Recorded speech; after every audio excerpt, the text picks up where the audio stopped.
Galera, Demolidor Renascido, Daredevil Born Again, terminou a sua primeira temporada, com a sua segunda temporada já estando confirmada para maio de 2026. E ela dividiu a opinião da maioria do público. Teve aqueles que gostaram e teve aqueles que não gostaram. Eu particularmente achei a série ok. E neste vídeo eu vou trazer para vocês tudo o que eu achei de Demolidor Renascido, numa análise completa, trazendo os pontos positivos e os pontos negativos desta mais nova série da Marvel. Então, sem mais delongas, bora para o vídeo. Produção, solta a vinheta. Criado para acreditar na graça. Eu também fui criado para acreditar em retribuição.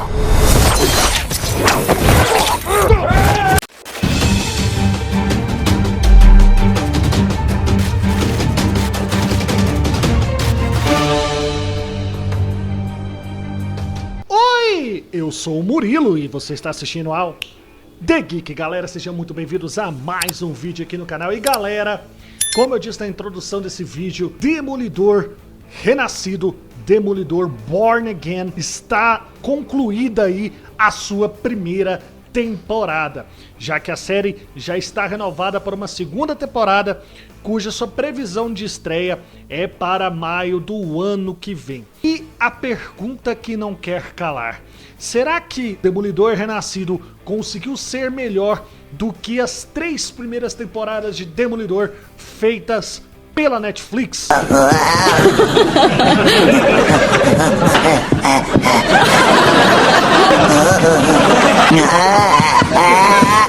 Esta temporada chegou aí com uma grande expectativa por parte dos fãs. Será que ela ia conseguir trazer a qualidade da série do Demolidor na Netflix, que entre as séries aí dos Defensores, junto com a série do Justiceiro, do Punisher, era apontada como as melhores séries da Marvel na Netflix? E a minha resposta já de cara é que, infelizmente, não. A série da Netflix continua sendo melhor do que a série Demolidor Renascido do Disney Plus. Mas isso não quer dizer que Demolidor Renascido seja uma série ruim. Longe disso. Ela consegue ser melhor do que Invasão Secreta, ela consegue ser melhor do que She-Hulk, graças a Deus, ela consegue ser melhor do que Miss Marvel, mas ela é um patamarzinho abaixo, sim, da série da Netflix, mesmo tendo um orçamento maior para ter sido feita. Ela é, sim, um pezinho inferior em relação à Netflix, e isso se dá ao roteiro.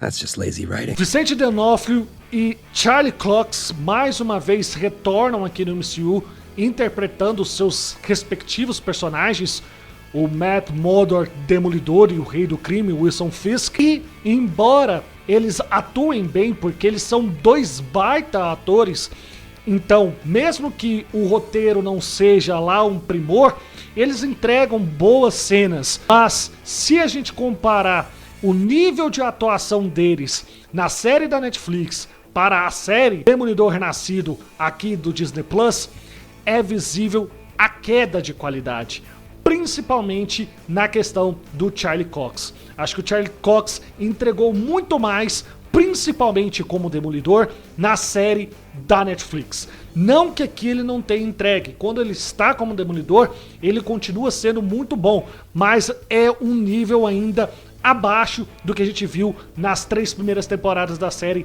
lá na Netflix. O Vicente D'Onofrio, ele continua sendo um ótimo Rei do Crime, mas os diálogos não ajudam. É bem verdade que lá na série do Demolidor para a Netflix, nós não tínhamos grandes diálogos reveladores, não, muito longe disso, mas tínhamos diálogos um pouco mais maduros. Aqui, ela tenta ter esses diálogos mais maduros, mas apenas raspa esses diálogos. É apenas superficial o que o roteiro nos entrega. Então o grande problema de Demolidor Renascido está exatamente no seu roteiro, que prejudica todo o desenvolvimento da trama. Embora tenhamos aí ótimos atores, e essa trama é o que realmente prejudica. A gente sabe que essa série, ela passou por inúmeras regravações, ela estava quase completamente pronta, e aí o Zé do Boné, o Kevin Feige, não gostou, falou que a série ia flopar e mandou refazer metade da série, reduzindo-se também o número de episódios. Essa primeira temporada de Demolidor teria ao todo 20 episódios, numa série que lembraria o formato das séries da CW, e agora ela foi reduzida para apenas 9 episódios. Então a gente vê no início que tem muito sim o formato original, e a gente vê onde tem as regravações. E quando tem as regravações, a série melhora. Vale ressaltar que o início da série, o primeiro episódio, é uma coisa de louco. Pra mim é o melhor episódio da série e me chocou porque a Disney teve coragem. Você começar uma série como Demolidor, uma série que estava sim gerando uma expectativa por parte dos fãs, e já começar com tiro, porrada e bomba e com uma morte impactante, como foi a morte do Fug, isso é algo realmente muito corajoso da Disney, e que poucas vezes ela teve coragem de fazer, principalmente para o seu serviço de streaming. E ela fez isso em Demolidor. Não só fez isso, como sim, Demolidor Renascido é uma série rated R, é uma série para maiores de 18 anos devido à sua violência e até algumas cenas de nudez, algumas cenas de sexo, mas mesmo sendo rated R, não chega ao nível de rated R se fosse uma série da Netflix. É um rated R soft, entendeu? Não chega a ser o top do top. Mas entregou cenas de ação ao longo de toda a temporada, bastante impactantes e muito bem feitas. Talvez esse seja o grande ponto forte da série, as cenas de ação, que são muito bem feitas, bem treinadas e muito bem alegoricamente construídas. Então, nesse ponto, não tem o que se botar defeito. E a morte do Fug, ela é a bobina central de toda a trama que envolve o Matt Murdock nessa nova série do Demolidor em Demolidor Renascido. Porque o trauma da morte do Fug faz com que o Matt Murdock se abstenha ali do seu lado vigilante como Demolidor e passe a focar apenas na sua personalidade de advogado, na sua personalidade do Matt Murdock, tentando através do sistema legal entregar a justiça, não sendo mais na forma de um vigilante. E isto é o tema central, o luto dele faz com que ele tome essa decisão. Só que ao longo da série, a gente vê que essa decisão acaba não sendo a correta, porque ele não vai conseguir fazer justiça no sistema que é um sistema corrupto, que é um sistema falho, que é um sistema que o Wilson Fisk, o rei do crime, facilmente manipula após se tornar o prefeito de Nova York. Isto faz com que ele tenha uma jornada de reerguer, de renascimento do Justiceiro Demolidor, por isso o nome Renascido. Mas é muita barrigada em muitas partes da série. Tem episódios bem legais, o episódio do Tigre Branco é bem legal, o episódio do banco é excelente, o episódio do julgamento do Tigre Branco também é muito bom, mas os episódios melhores da série são o primeiro e os dois últimos, que a gente consegue ver aí, sim, realmente o Demolidor.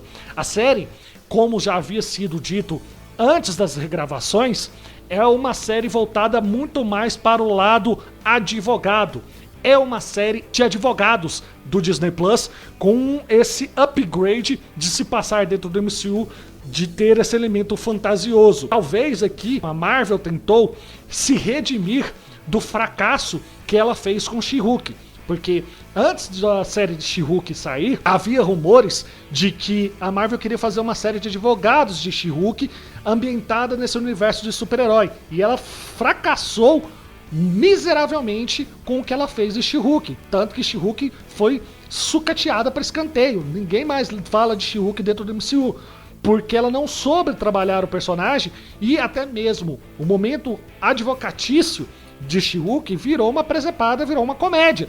E aqui não, aqui a gente tem um drama advocatício muito bem feito na parte do Matt Murdock. Contudo, não é isso que os fãs do Demolidor querem ver. Os fãs do Demolidor querem ver o Demolidor. Por mais que a persona do advogado Matt Murdock seja muito importante para a construção do personagem e para esse arco dele de se sentir culpado pela morte do seu melhor amigo e até ele se reerguer como um justiceiro, não é isso que os fãs do Demolidor querem ver. querem ver o Demolidor em ação.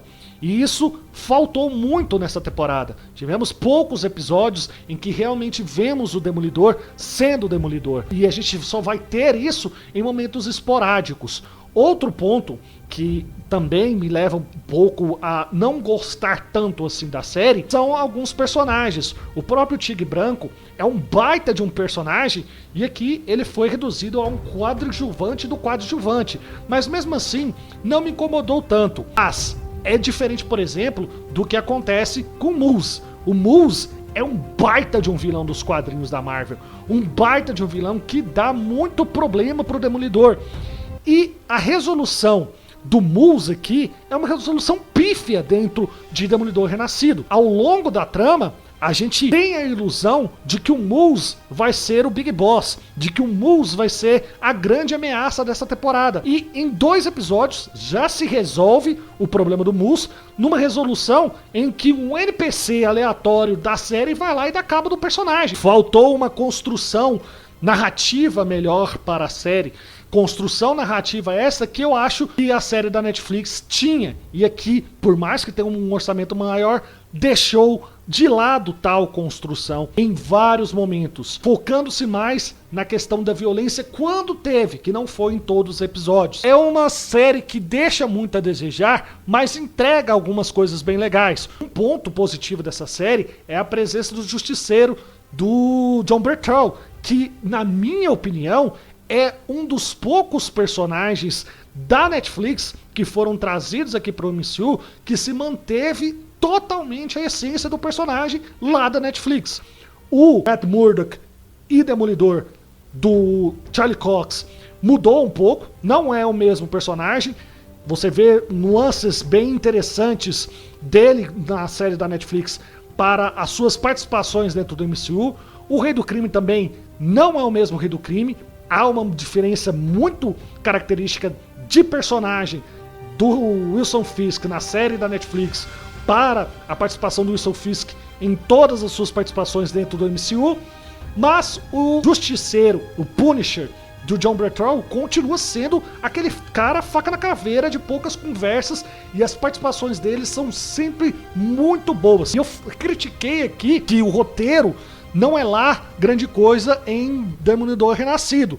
Mas, embora não seja grande coisa, e embora não entregue grandes diálogos, talvez o melhor diálogo da série a gente tem com o Justiceiro no último episódio. E por falar em último episódio, é aí que também falta uma coisa que poderia ter feito essa série ser muito mais do que ela é já na sua primeira temporada, que foi a participação do Homem-Aranha. A trama, a gente vê que o Wilson Fisk ele tá caçando ali como prefeito de Nova York os justiceiros e decreta uma lei em que a população nova-iorquina tem que se recolher ao seu domicílio a partir das 8 horas da noite e que todo justiceiro seria prendido como criminoso. A gente até vê no final dessa primeira temporada que o Wilson Fisk fez meio que uma prisão ali, ele prendeu vários vigilantes ali, inclusive o próprio justiceiro. Mas o que faltou?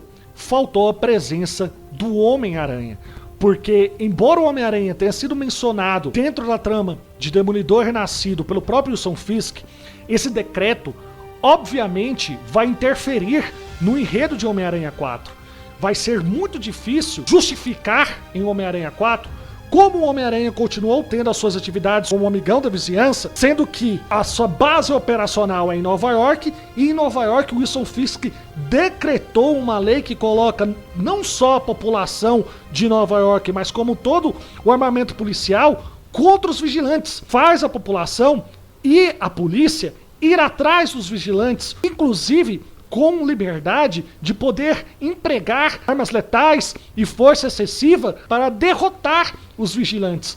Então, como o Homem-Aranha está conseguindo atuar nesse ambiente? Claramente, este decreto do Wilson Fisk foi feito, aparentemente, é esta a impressão que eu tenho dentro dessa análise que eu estou fazendo da narrativa de Demolidor Renascido foi feita para se colocar a presença do Homem-Aranha. Não que o Homem-Aranha estaria em Demolidor Renascido falando, tendo interações com o Demolidor, que é uma coisa que a gente gostaria, mas não seria isso.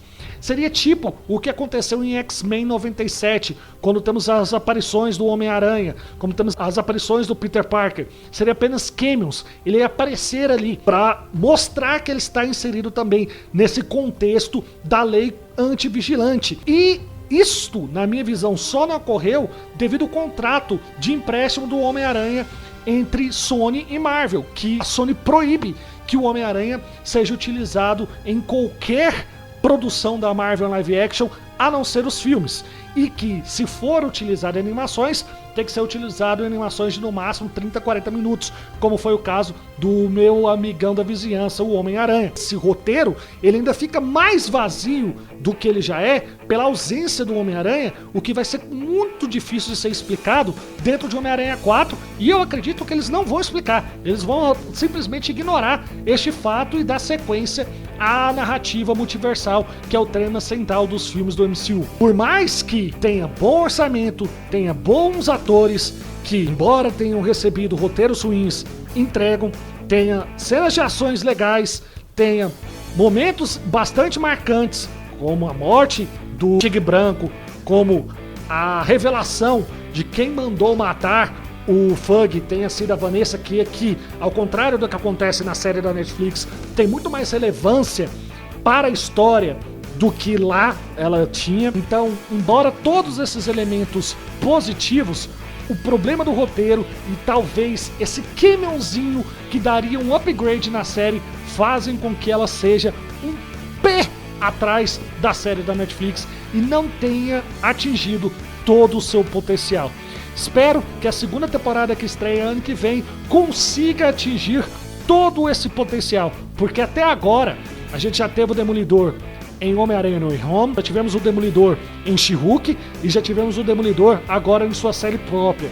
E nenhuma das 3 participações do Demolidor entregou nem perto do Demolidor épico que a gente tinha na Netflix. Então a gente espera que essa segunda temporada se aproxime do que a gente viu na Netflix, na questão do Demolidor B10, daquele Demolidor que fazia a gente saltar realmente ali do sofá ao assistir os episódios da série. E esta temporada de Demolidor Renascido, ao final dela, no seu último episódio, temos uma única cena pós-crédito que abre as portas para o futuro do MCU, principalmente falando com relação ao especial do Justiceiro, que deve estrear no Disney Plus ao final deste ano. Esse especial que já foi, inclusive, confirmado. Mas eu quero saber de vocês. Vocês gostaram de Demolidor Renascido? Vocês acham que essa série do Disney Plus para o MCU conseguiu entregar a essência do Demolidor e conseguiu fazer com que a série fosse melhor do que as 3 temporadas de Demolidor da Netflix? Deixa aqui nos comentários a opinião de vocês e bora interagir! Bem, galera, eu vou ficando por aqui, espero que vocês tenham gostado do vídeo. Não se esqueça de arrebentar o like, de se inscrever no canal com o botãozinho do sininho. Venha você também fazer parte do nosso clube de membros. A gente se vê no próximo vídeo. Um beijo, fiquem com Deus, até a próxima e...